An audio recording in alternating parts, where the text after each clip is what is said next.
kita tidur seperti ini, saya contohkan dulu ya. Jadi kita tidur, tangan ini diletakkan di pipi, ya, tangan diletakkan di pipi di sini. Kemudian kenapa kita miring ke kanan? Nah, satu otak kita yang sebelah kiri itu berada di atas, sehingga tidak ditekan oleh otak yang sebelah kanan, sehingga dia lebih enteng nanti selama proses daripada tidur itu. Kemudian yang kedua, secara singkat, ini saya harus cepat ini ya, nggak apa-apa ya.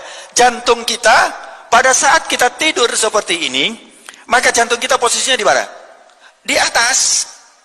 Karena tadi kan jantung tadi kan sebelah kiri. Jantung kita kan sebelah kiri. Terus kemudian kalau kita miring ke sana, maka jantung kita di bawah, paru-paru kita di atas. Sehingga di saat memompa, di saat paru-paru memompa untuk ekspirasi dan inspirasi, itu menekan daripada jantung. Kenapa? Karena dia berada di sini. Bisa dipahami? Nah, jantung pun dia memompa yang 70 kali per menit, itu juga terhambat. Kenapa? Karena ada yang membebani. Saya ulangi lagi, jantung yang berada di bawah, kalau dia memompa, apabila di atasnya ada beban yang juga memompa, maka jantung lebih berat untuk mensuplai daripada kebutuhan kita yang ada di seluruh ini. Sebaliknya, kalau berada di atas, ini paru-paru 1, 2, 3, ini jadi bantalan buat jantung, sehingga jantung mompanya lebih rileks, lebih mudah. Kemudian paru-paru juga. Nah, di saat tidur itu pernafasan kita turun.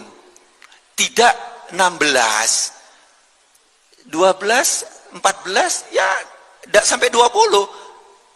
Turun. Kenapa? Karena ini tadi. Subhanallah. Rasulullah ajarkan seperti ini, padahal Rasulullah tidak mengenal anatomi. Tetapi kenapa? Itu sangat istimewa. Di saat kita tidur seperti itu, bahwa paru-paru itu tidak menekan daripada jantung. Yang kedua, jantung kita ini setelah memompa, plek, kemudian di situ ada namanya aorta. Aorta pembuluh darah yang agak besar. Itu kemudian posisinya itu lebih atas dari organ yang lain. Jadi kalau posisi seperti ini, ngapunten, seperti ini posisinya, ya, maka posisi daripada aorta tadi dia naiknya sebelah sini. Aorta itu dia gini, jantung telak masuk, kemudian dia akan memompa seluruh tubuh. Nah, ini posisinya berada di atas. Kalau berada di atas, sehingga dengan gaya gravitasi cairan itu mudah disebarkan seluruh tubuh, sehingga kita mudah sekali hilang rasa capek di saat kita tidur. Dan juga pembuangan dan pembersihan daripada di saat tidur itu adalah membersihkan racun. Racun-racun itu dibersihkan di saat kita tidur. Allah subhanahu wa ta'ala membuat mekanisme itu. Kenapa kita ngantuk, kenapa kita tidur, itu adalah sebenarnya karena Allah sayang sama kita, agar tubuh kita itu tetap dalam keadaan kondisi yang betul-betul prima, betul-betul istimewa. Tidur berapa jam? Nah, ini banyak teori yang mengatakan 8 jam. Sebenarnya bukan 8 jam, kalau bisa 6 sampai 7 jam. Sedikit saya lanjut. Rasulullah tidurnya tidak malam. Ya aja kira-kira jam 9 atau habis sisa sebentar. Ya habis sisa sebentar. Beliau tidur, kemudian bangunnya bukan subuh. Bangunnya dia lebih cepat, sepertiga malam. Ini beliau bangun. Inilah yang dilakukan oleh Rasulullah sallallahu alaihi wasallam. Jadi kita sekarang digeser, maaf, banyak tayangan TV, banyak ini, itu bergeser tidurnya. Kalau enggak jam 11 tidur, akhirnya bangunnya ya azan subuh. Nah, itu. Jadi, nah, kenapa?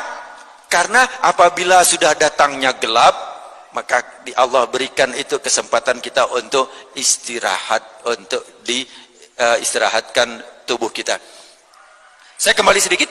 Jadi di saat kita seperti ini tadi, nah ini sedikit aja, kurang 2 menit.